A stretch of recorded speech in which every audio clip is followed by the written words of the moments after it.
Net strong हुनुपर्छ है, छैन भने मोबाइलबाटै हटस्पट सेयर गरेर गर्नु होला है। मोबाइलमा नि नेटको समस्या रहेछ सर, त्यही भएर यहाँ एकजनाले एकैचोटि ओपन गरेका छौँ, त्यस्तो पनि समस्या हुनसक्छ। मैले चाहिँ अब त्यहाँबाट कम्पोनेन्टहरू ड्यासबोर्डमा 3टा कम्पोनेन्टहरू देख्नु भएको होला।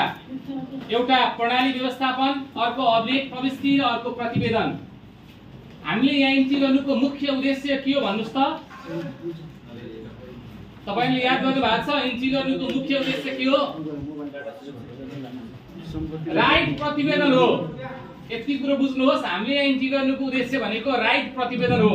राइट रिपोर्ट प्राप्त गर्ने उद्देश्यले यहाँ इन्ट्री गर्दै छौं। हामीले सही रिपोर्ट प्राप्त गर्नको लागि चाहिँ इन्ट्री गर्दै छौं। अब इन्ट्री कहाँ गर्छौं त? अभिलेख प्रविष्टिमा गर्छौं। इन्ट्री कहाँ गर्छौं? अभिलेख प्रविष्टिमा गर्छौं।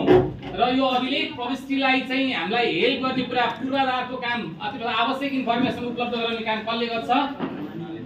कसले गर्छ? प्रणाली व्यवस्थापनले गर्छ। त्यसैले यो 3टा एकअर्कामा इन्टरलिङ्केज छ। प्रणाली व्यवस्थापनले चाहिँ अभिलेख प्रविष्टि गर्न आवश्यक पर्ने इन्फर्मेसनहरु पुर्याउने काम गर्छ र राइट प्रतिवेदन चाहिँ हाम्रो टार्गेट हो, आउटपुट हो। यो कन्सेप्टमा तपाईले बुझ्नु पर्यो। 3टा खण्ड छन् भनेर, प्रणाली व्यवस्थापन, अभिलेख प्रविष्टि र रिपोर्ट। अब यसमध्ये हाम्रो पहिलो खण्ड के छ? प्रणाली व्यवस्थापन छ। प्रणाली व्यवस्थापनमा हामी गयौं है। प्रणाली व्यवस्थापनलाई सबैले क्लिक गर्न सक्नुहुन्छ। यो क्लिक गर्ने बित्तिकै यहाँ 3टा इन्फर्मेसन आउँछ।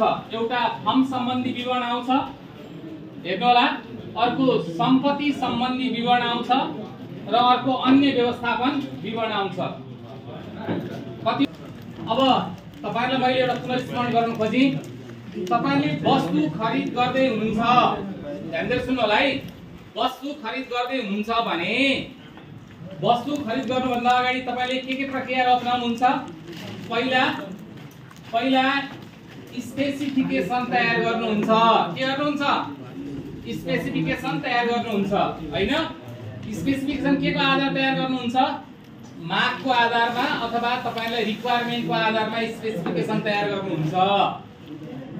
स्पेसिफिकेसन तयार गरिसकेपछि त्यसको आधारमा के बनाउनुहुन्छ? लागत अनुमान तयार गर्नुहुन्छ। के गर्नुहुन्छ? लागत अनुमान तयार गर्नुहुन्छ। लागत अनुमान तयार गरियो। अब लागत अनुमान तयार गरिसकेपछि के गर्छौं? लागत अनुमान कतिको तयार गरियो त? त्यसको आधारमा खरिद विधि छनौट गर्नुहुन्छ हैन? त्यसको आधारमा के तयार गर्नुहुन्छ? खरिद विधि छनौट गर्नुहुन्छ। अब खरिद गर्ने कुरो गरियो। अब कुन चाहिँ फर्मसँग खरिद गर्ने त? अब हामीले बोलपत्र आह्वान भए, बोलपत्र आह्वानको माध्यमबाट, सिलबन्दी दरबाउ पत्र भए, सिलबन्दी दरबाउ पत्रको माध्यमबाट, कोटेसनबाट खरिद छ भने कोटेसनको माध्यमबाट हामी खरिद विधि छनौट गर्न सक्छौं। र कुनै एउटासँग खरिद गर्ने स्रोत बनाइयो हामीले। अब हामीले त्यो फर्मसँग खरिद गर्दै छौं। अब के बुझ्नु पर्यो भने त्यो फर्म हामीमा सूचीकृत छ कि छैन भनेर सोच्नु पर्यो।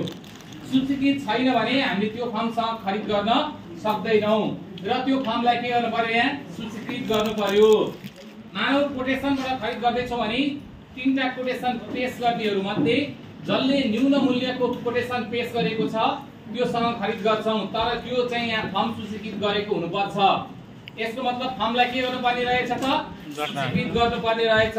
एउटा फर्मसँग वार्षिक हामीले कति खरिद गर्न सक्छौं? 10 लाख सम्म अथवा सोधै खरिदले भ्याएसम्मको खरिद गर्न सक्छौं। अब हामी जनरली सोधे खरिद कति भन्छौं? 10 लाख सम्म भन्छौं। मर्मतको हकमा कति छ? 5 लाख सम्म होला। औषधिको खरिदमा कति छ? 25 लाख सम्म होला। त्यो तपाईहरुले ऐन नियम पल्टाउनु हुनेछ। त्यही अनुसारको फर्मको सीमा कायम गर्न सक्नु हुनेछ। तर सबभन्दा पहिले चाहिँ हामीले के गर्नुपर्ने रहेछ? फर्मलाई सूचीकृत गर्नुपर्ने रहेछ। फर्म सूचीकृत गरिएन भने त्यो सूचीकृत गरिएको फर्म अहिले खरिद आदेश जारी गर्दा त्यो फर्म देख्न सक्दैनौं। त्यसैले फर्म सूचीकृत गर्नु पर्यो। अब फर्म सूचीकृत गर्नु पर्यो। फर्म त्यतिकै कल्पना गरेर चाहिँ फलानु प्यान नम्बरले भनेर सूचीकृत गर्ने कुरा हो? पहिला फर्म चाहिँ कुनै एउटा निश्चित अवधिमा मात्रै के गर्ने गरिन्थ्यो? सूचीकृत गर्ने गरिन्थ्यो। अहिले फर्म वर्षभरि नै सूचीकृत गर्न पाइन्छ हैन? फर्म सूचीकृत गर्ने कुनै सीमा छैन। तर फर्म सूचीकृत गर्नको लागि फर्मवालाले के गर्नु पर्यो त निवेदन दिनु पर्यो परेन प्यान र भ्याटमा दर्ता भएको कागजात पेश गर्नु पर्यो कर क्लियरेन्स चाहिन्छ भने कर क्लियरेन्स पेश गर्नु पर्यो अथवा नवीकरण गरेको छ भने नवीकरण सम्बन्धी कागजातहरू पेश गर्नु पर्यो अथवा दर्तासँग सम्बन्धित धेरै कागजात अरु अन्य कागजातहरू पेश गर्नुपर्ने हुन सक्छ त्यो सबै पेश गर्यो त्यो पेश गरिसकेपछि अब त्यो फर्मलाई हामी के गर्छौं त सूचीकृत गर्छौं बुझ्नु होला है फर्म